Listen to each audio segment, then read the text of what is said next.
Allah veut que tu ouvres ton cœur, car certaines vérités ne s'entendent qu'avec l'âme.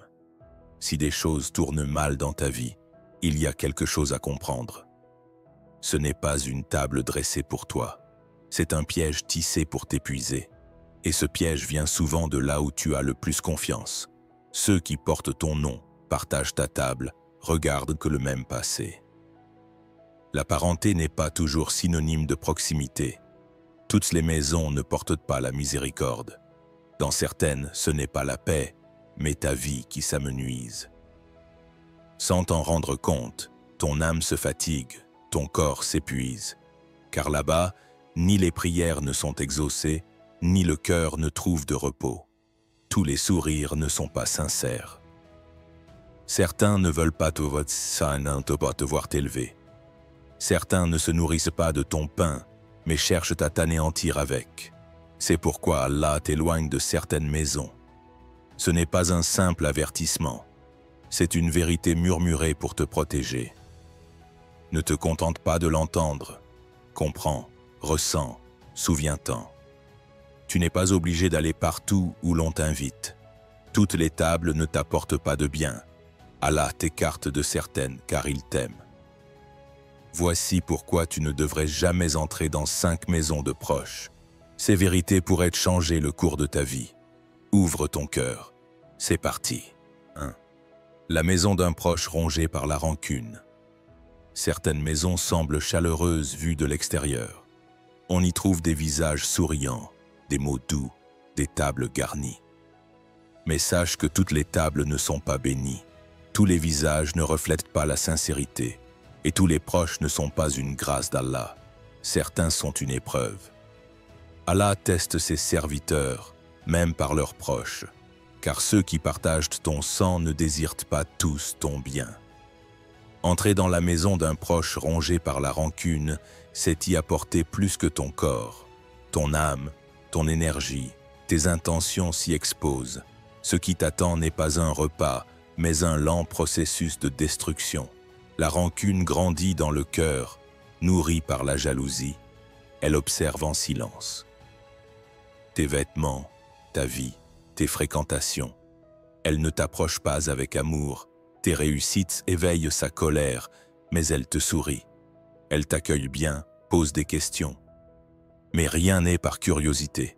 Tout vise à te décrypter, à trouver ta faiblesse. Car celui qui porte de la rancune ne se contente pas d'attendre ta chute. Il veut y contribuer. Et souvent, ce n'est pas un étranger, mais quelqu'un qui porte ton nom. Le Coran enseigne qu'Allah connaît ce que les cœurs cachent, qu'il juge leurs intentions. Les hommes ne voient pas cela. Ce n'est pas le comportement, mais l'intention qui compte. Un cœur rancunier, même silencieux, répand son énergie. Tu le ressens en partageant sa table, en croisant son regard. Un mal de tête soudain, une oppression, une fatigue inexplicable. Ce sont des signes. Ton corps te parle, mais tu penses, c'est un proche. Que peut-il faire? Pourtant, Allah te protège parfois en t'éloignant. Il y a des maisons où aller, et d'autres à éviter. Entrer chez un proche rancunier, c'est blesser ton âme. Allah protège son serviteur en l'écartant. Si tu insistes, tu refuses cette protection. 2. La maison d'un proche médisant et semeur de discorde. La médisance n'est pas qu'un mot, c'est une flèche qui perce le cœur. Une phrase s'oublie, mais son énergie reste. Et si elle vient d'un proche, son impact est doublé, car on est brisé par ceux en qui on a confiance. En entrant dans la maison d'un proche médisant et semeur de discorde, tu ne viens pas juste discuter. Sans le savoir, tu t'exposes comme un livre ouvert. Chaque question n'est pas innocente. Chaque sourire n'est pas sincère. Chaque attention ne signifie pas qu'on t'aime. Cette maison semble paisible, mais c'est un foyer de discorde. Ce qui s'y dit se déforme à l'extérieur. Chaque mot devient une arme contre toi. Sans t'en rendre compte, tu révèles des détails, secrets de famille, pensées intimes, relations, projets. Puis tu t'étonnes des réactions étranges autour de toi, des distances soudaines. Mais l'ennemi n'est pas loin, c'est quelqu'un de ton sang, La discorde est son habitude. Il se sent grand en parlant, puissant en divisant, sans mesurer le péché. Le Coran compare la médisance à manger la chair d'un frère mort. Ce n'est pas anodin. Imagine partager la table de celui qui commet ce péché. Son repas ne nourrit pas, il ronge la conscience. Car cette table ne valorise pas toi, mais ce qu'elle tire de toi. Tu deviens une histoire, et dès ton départ, de nouvelles phrases se tissent à ton sujet. Allah nous ordonne d'éviter les semeurs de discorde. Car la discorde ne touche pas que 2 personnes. Elle brise des familles, des liens, des générations. Entrer chez un proche médisant, c'est marcher dans un brasier. Parfois, garder ses distances n'est pas un manque de respect, mais une protection. Allah t'éloigne de certaines tables pour te préserver. Les maisons que tu évites sont un bouclier qu'il t'offre. Trouve. La maison d'un proche qui souhaite ton mal est maudit. Chaque fois que tu passes le seuil de cette maison, une part de toi s'effrite, comme une chandelle consumée par un vent invisible, et tu ne sais pourquoi. Aucun mal ne semble t'atteindre directement, aucun coup n'est porté.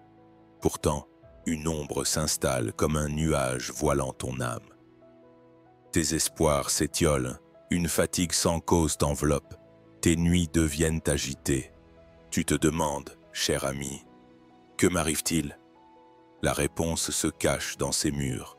Là, on ne prie pas pour ton bien, on te maudit. Entre ces cloisons, où la jalousie se mêle à la haine, on implore Allah pour ta chute. Considérez l'exemple d'Abou Bakr, qu'Allah l'agrée, dont la patience face aux calomnies fut une lumière. Un proche qui sourit en pensant « Combien de temps tiendra-t-il » n'attire pas la miséricorde. Ses proches scrutent ta vie en silence. Chaque succès, chaque sourire est une offense à leurs yeux. Leur rancune n'est plus un simple sentiment. Elle s'exprime, se glisse dans des prières empoisonnées, des murmures sombres. Des mots comme « qu'il tombe » t'enchaînent par des liens invisibles, des flèches lancées depuis le cœur. Venant d'un proche, leur effet est plus fort car Allah chérit les liens familiaux et leur trahison blesse profondément. Le Coran parle des cœurs malades, Nisa 4, 54, non par la chair, mais par l'envie, la haine, la rancune. Ces cœurs corrompus t'atteignent par leurs regards, leurs pensées, leurs paroles. Chaque malédiction vibre, trouve un écho, et tu t'assieds au cœur de cette tempête. Ta présence attise leur haine, car elle reflète leur manque, comme un miroir qu'ils refusent de voir. Tu ressens cela. Un siège t'oppresse, la nourriture n'a plus de goût, une angoisse sans nom t'habite. C'est ton âme qui t'alerte. Allah t'éloigne de ces lieux pour te préserver, comme un berger guidant son troupeau loin du danger. Mais si tu dis « c'est un proche, ce serait impoli », tu effaces la frontière qu'Allah trace pour te sauver. Une maison où l'on maudit n'invite pas la grâce divine. La paix t'y échappe. Chaque visite t'inflige une blessure cachée. Cette maison n'est plus un refuge, mais un champ de bataille où l'amour a cédé à la haine. Allah te protège en t'en écartant. Écoute ton cœur. C'est une protection, pas un simple conseil. 4. La maison d'un proche qui te nuit par le mauvais œil ou des moyens occultes. Tout ne se voit pas à l'œil nu. Certains mots glissent en silence comme des ombres projetées par l'envie. Un jour, sans raison, une angoisse t'enserre comme une corde autour de ton cœur. Le sommeil te fuit, les matins perdent leur éclat. Ton visage pâlit, ton foyer s'agite, tes projets s'enlisent. Tu cherches une cause, mais rien n'est tangible car le mal se ressent, non se voit. Écoute ton âme, cher ami. Ce n'est pas toujours de la sorcellerie, mais une intention peut peser plus lourd qu'un sort. Un regard jaloux, une parole empreinte de haine t'enveloppe lentement, comme un brouillard toxique. Le Coran nous enjoint de chercher refuge contre l'envie. Felak 113, Sin 5, car un regard malveillant, surtout d'un proche, peut t'atteindre. Considérez Ali, qu'Allah l'agrée, dont la clairvoyance perçait les intentions cachées. Ses proches espionnent ta vie, scrutent tes joies sur les réseaux sociaux, une promotion, un sourire, et les absorbent comme une offense. Ils ne disent pas « Mashallah Allah », ne priment pas pour toi. Leur cœur murmure « Pourquoi lui, pas moi ?» Ces pensées ne restent pas inertes. Elles deviennent une attaque énergétique aussi néfaste que la magie. Cette force ronge ta maison, ton énergie, tes rêves, comme un poison lent. Certains vont plus loin, recourant à des pratiques occultes, des rituels secrets. Ils te sourient, t'offrent des cadeaux, établissent un contact visuel, mais leur intention est sombre.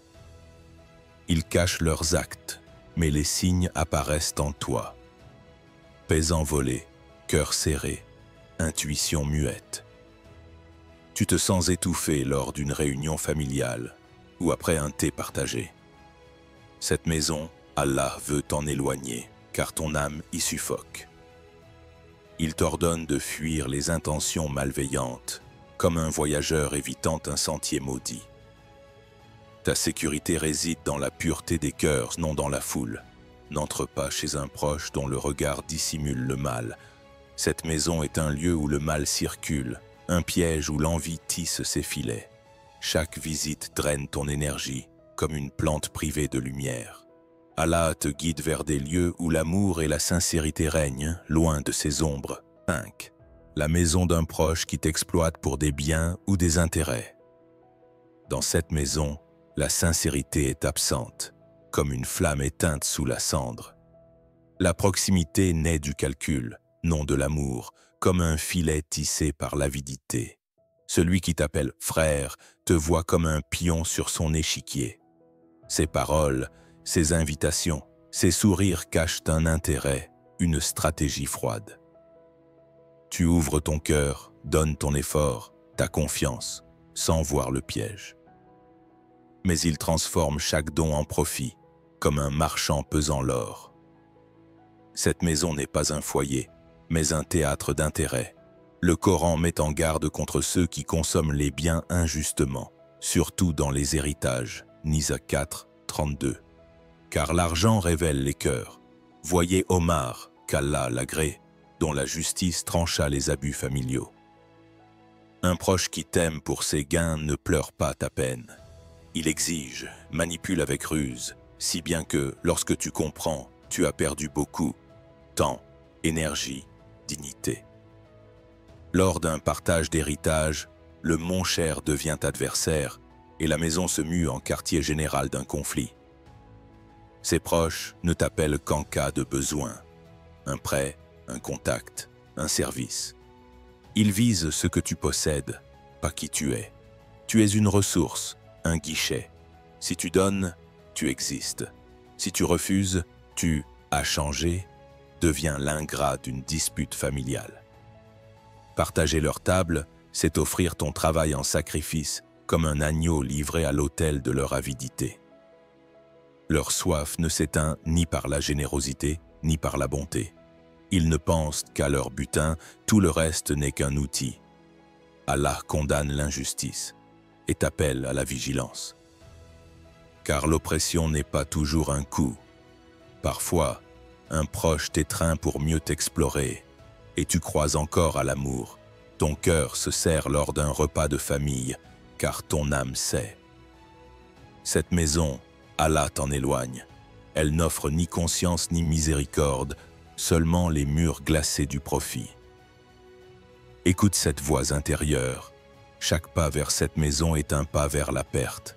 Allah te guide vers des lieux où l'amour est pur, où ta valeur n'est pas mesurée en dinars, mais en cœur sincère. Aujourd'hui, chers amis, tu n'as pas seulement écouté des mots, tu as contemplé des miroirs de ton âme, des échos de ta propre histoire. Certaines maisons se sont dressées dans ton esprit comme des ombres du passé, et certaines paroles ont ravivé la fatigue enfouie en toi, ces blessures que tu as portées en silence par respect. Peut-être as-tu revu ces moments où, lors d'une réunion familiale, tu as ravalé tes larmes, ou ces nuits où, face à l'écran de ton téléphone, la solitude t'a murmuré des vérités amères.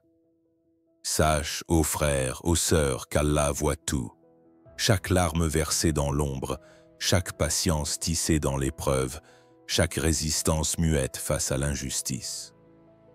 Comme il l'a promis dans le Coran, Allah n'impose à aucune âme une charge supérieure à ses forces. Baqara 2, 286. Il connaît tes luttes, tes espoirs, tes combats invisibles. Considérez l'exemple de Fatima, qu'Allah l'agrée, dont la patience dans l'adversité fut une lumière pour les cœurs. Si cette vidéo a touché une corde sensible en toi, si elle a ranimé une vérité endormie, ne la garde pas pour toi. Partage ton histoire dans les commentaires, ouvre ton cœur. Raconte ces moments où tu as senti Allah t'éloigner d'un danger, où tu as compris que le silence était une protection. Laisse les autres savoir qu'ils ne sont pas seuls, que leurs blessures ont des échos dans d'autres âmes. Comme le prophète, paix et bénédictions sur lui, l'a dit, « Les croyants sont comme un seul corps. En partageant, tu deviens une voix, un phare pour quelqu'un dans l'obscurité. Ouvre la voie, sois le pont qui relie les cœurs brisés à l'espoir, pour continuer à lire les signes qu'Allah place sur nos chemins, pour grandir ensemble dans cette quête de vérité. Abonne-toi à la chaîne. » Chaque vidéo, chaque phrase peut être une flamme qui s'allume dans l'obscurité, un éveil qui change une vie. Rappelle-toi, Omar, qu'Allah l'agrée, dont l'appel à la justice unissait les âmes. Ton soutien, un simple clic, un partage, peut toucher un cœur inconnu, semer une graine de lumière. Qu'Allah vous protège, vous et vos proches, de tout mal, de toute intention cachée, de tout piège tissé dans l'ombre. Qu'il fasse descendre la paix dans vos cœurs, comme une pluie douce sur une terre assoiffée, la sérénité dans vos foyers, comme un refuge contre les tempêtes, et l'abondance à vos tables, comme une bénédiction qui déborde. Que vos pas soient guidés vers la lumière, vos âmes enveloppées de sa miséricorde. Assalamu alaikum wa rahmatullah, et que la grâce d'Allah soit sur vous tous.